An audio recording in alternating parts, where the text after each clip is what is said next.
they're going to travel, if they're going to start down in Arizona. I'm assuming they'll probably make it down to Arizona with one of the cars at least.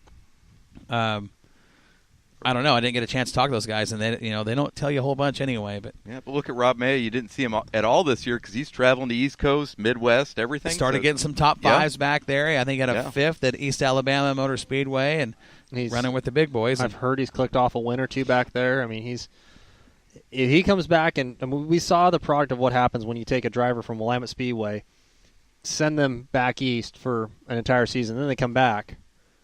Yeah. Prime example, that was Justin Duty. This last weekend, I mean, you saw Joey Tanner running the high side, and then you saw Justin Duty show him where the high side actually was. I mean, that was impressive to watch. But let me stop you right there, because if you watch that race, what won that race for Justin? What was the move that won that race for Justin? That incredible pass on the backstretch. Okay, but if you watch what happened after that, the laps after that, I'm telling you right now, if Joey Tanner would have made his move a lap or two earlier, we'd be talking about Joey Tanner winning that race. Joey got in that slick. He ran right through the middle. Justin's up on top. Joey stayed right there in the middle where his car was working and started getting better. And he got up next to Justin Duty. Justin saw him there and beat him to the apex of the next lap and immediately came down and took that line from Joey. It was a smart move, because if he doesn't, I'm telling you right now, Joey Tanner wins that race. It was unexpected, without a doubt. Well, he saw Joey getting better down there, and he says, whoa, wait a second. That 111 car's running pretty good down there. I better go see what I can find down there. And Justin was fast those last 4 or 5 laps down there, and that's what took that win away from Joey. That was a fun race to watch. Those two young guns up front, I mean, did they put on a show or what? That was an impressive show. I mean, they came from the back. They took the challenge money. We're going to talk about that. Let's talk about that now. They were offered a challenge. Yeah. Okay, we offered it to 6 drivers. Joey took it. He's the one that started this whole thing. He says, I'm going to the back no matter what. That's a bold move against that field of late models to go back to, was there 20 cars started that race, I think it was? It got really confusing for a little while till we got to explain it to everybody how it was going to work. In the pit meeting, we had to explain how it was going to work, who was eligible, and why. So it was offered. The cars that were in the bonus money. Joey Tanner automatically, because he went to the back. We offered that to the next, was it 5 qualifiers? Yep. Justin Duty, Colin Weinbarger, Randy Boyd, Darren Koffel, and Dan Dybel. The only car that didn't take that challenge was Colin Weinbarger. When you think about this, though, he's racing for a title, and we said they already told us the week before in Northwest Dirt News, no matter what, put that challenge out there, we're not taking it. Where did that put those guys? On the outside of the front row. It couldn't have worked out any better. The only thing that was said was Colin got sent to the back. Well, he broke. He broke and ended up in the back. He something started happening. He pulled off. This is on the second lap. Yeah. He pulled off because he said he felt in Victory Lane in the interview. He said it felt like he was down a cylinder or something wasn't right. It was missing. So he pulled off, went to the hot pit. They pulled the hood, started checking everything, started checking plug wires, and put him back on the track. I don't know if it was corrected or if he ran the whole time on 7 cylinders or what, but this is what I was told. They were down a cylinder, and he came from the back to finish 3rd. You got to ask yourself, should he have taken the challenge? I get why, I think anybody that had set their goal as the championship. Without a doubt. That's understandable. It was just almost sad.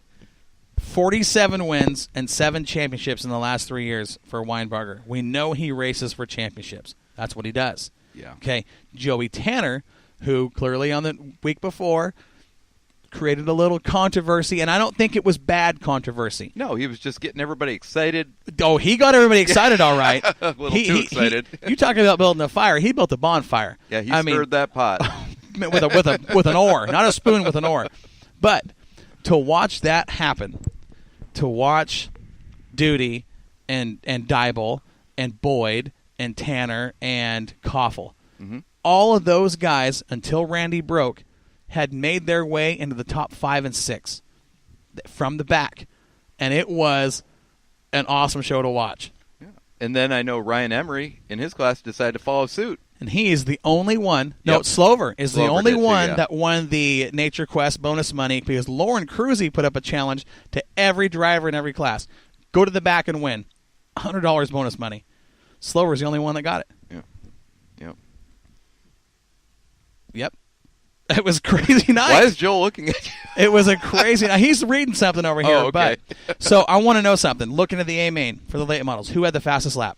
Justin Duty. Justin Duty. What was it? 15.893. Second fast lap? Joey Tanner with a 15.924. The only two cars in the track in the 15-second bracket. Mm-hmm.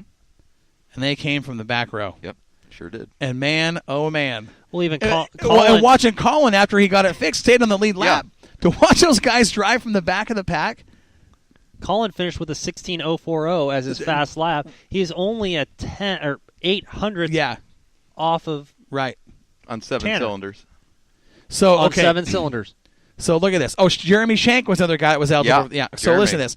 The money was offered to Justin Duty, Joey Tanner, Darren Koffel, Jeremy Shank, Dan Dybel, and Randy Boyd. Randy Boyd had some bad luck, got on the wall. He finished 12th.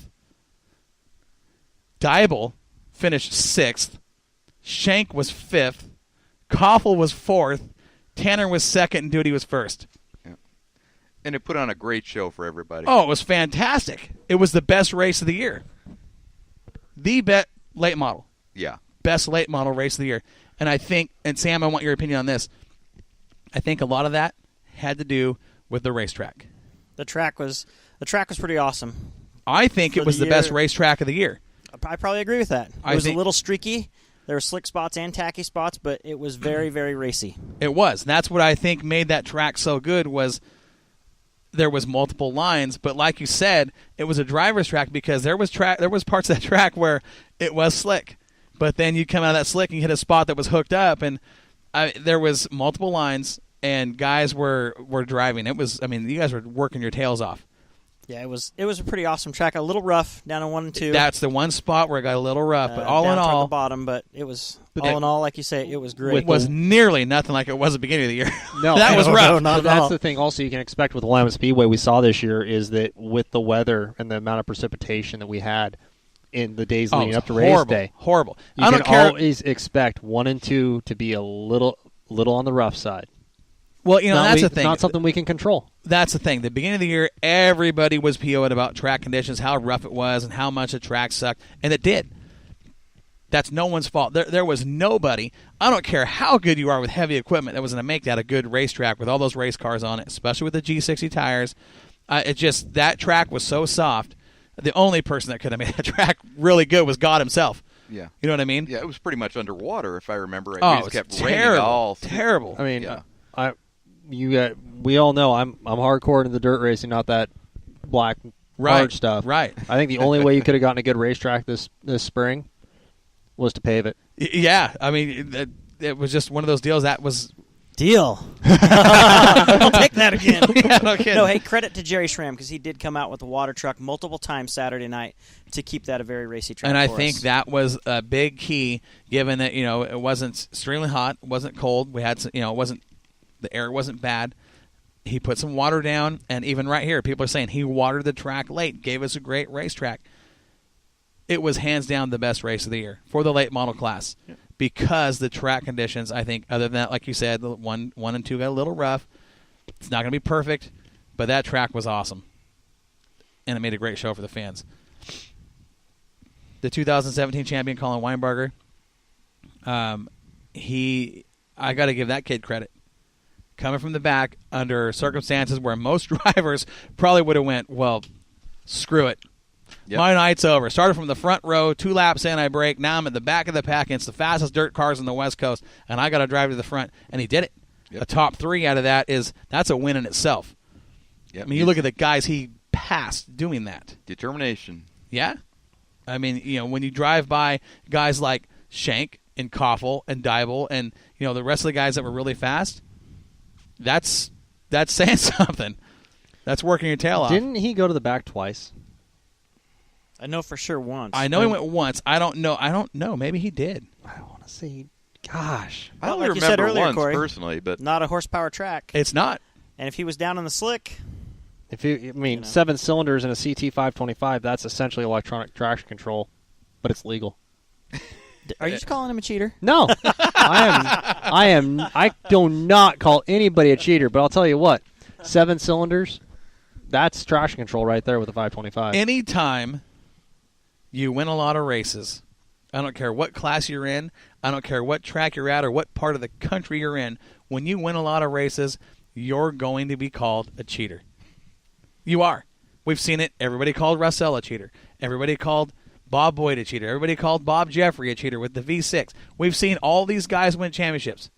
And they've all had, he's got electronic traction control. He's got this. He's got that. Everybody's cheating when they're winning. Have you ever noticed that? Well, you haven't won much, so you wouldn't know. I'm just kidding, Joel. I'm playing with you. Well, kind of. You were the crew chief on a track record holding car. I guess that's a win. Damn straight it's a win. But you know what I'm That's a big talking win. about. Except You've stole seen it the from history. me, so yeah. Yeah, you owned that track record for a little while. 2 weeks, See? because we didn't race. actually, I think it was just 1, but I'll take it. But you had your name in the history books. It's been there. It was there. It was there. I'll take it. Well, I still remember when that happened. We got the results back, and first words out of my mouth are, Sam's going to be pissed. I was sitting at home. We were having a barbecue, and I was like, "Oh my gosh, they're gonna break the track record tonight, I bet." And my phone rings, and it's Matthew, and I didn't want him to get sick. I didn't even want to answer it. I'm like, "Gosh, it's only been a week. Does that even count?" but that night, every track record got broke. Literally. Every class. I was at Sunset that night, and I looked down at my phone, and I saw that, and I went, what in the heck? Are you serious? I mean, it's Matthew, I think Corey just called it a fluke. Well, no, I'm just saying when you look kidding, and bud. see that when you see a track record get broke, it's cool. I don't care what class it is, it's Yeah. cool. You see a little bit of history. You see the fastest lap in that class of qualifying ever. And then when you see that it happened in every class, top to bottom, that does not happen. No, you could say that is one heck of a racetrack. Yeah, I mean that's And that was in May. it was early in the season. End of May, if I remember right. And we had this discussion earlier off the air. We were talking with some other drivers, and we were talking about hooked up tracks versus slick tracks. Fans like to see the hooked up tracks because the speed is awesome. Everybody's fast. And it is cool to watch. But it's dangerous because everybody's fast. Now you get on a slick track and you start finding out who can and can't drive or who's set up. It separates everybody. And I think the racing is, I think it's more entertaining. Well, you have different levels of talent. You can obviously see it. Right. Now on a hooked up track, and I think as a driver, everybody thinks, oh, this is fun, this is cool, it's fast. Most definitely. But- Hooked up tracks it's just a blast. And let's face it, at Willamette, we don't get a lot of them. And Right. it's nobody's fault. It's just Willamette's always That's- been a dry, slick racetrack. Yeah. And when it gets hooked up and you can just hammer down and throw it into the corner as hard as you can, that is a absolute blast. But at the same time, what's the bad part of having a hooked up track? The bad part is everybody gets fast, and a lot of people will Stuff drive over their head. Yes, exactly. Stuff gets torn up. Well, I hate hooked up racetracks. They're great because you're not sliding around, but at the same time, when you've got a hooked up racetrack, you carry that much more speed into the corner, and I'll tell you what, you might be moving faster, but that wall is still the same speed. And it ain't moving. Tony Breakall did an amazing job on that wall. And that wall wins every time. Yes, it does. What are you doing over there, Corey? Reading. We're supposed to be doing a radio show. I was getting messages. I want to move on. We had a lot to talk about. We've talked about Willamette, our champions, and it's been awesome. Real quick, Colin says, I only went to the back once, but the 7-cylinder sucked on that hammer down joint. Couldn't have been too bad, buddy. From the back to the third is pretty darn good. Patterson says, yep, because the people cheating get beat. Talking about cheaters. That's kind of funny. So we're going to I want to get on to some of our other topics we had scheduled. Do you have the list? I just had the list. Let's see what we got here. Because we've got a whole bunch of stuff to talk about. I know. I don't know if we're going to get through all this in 3 hours.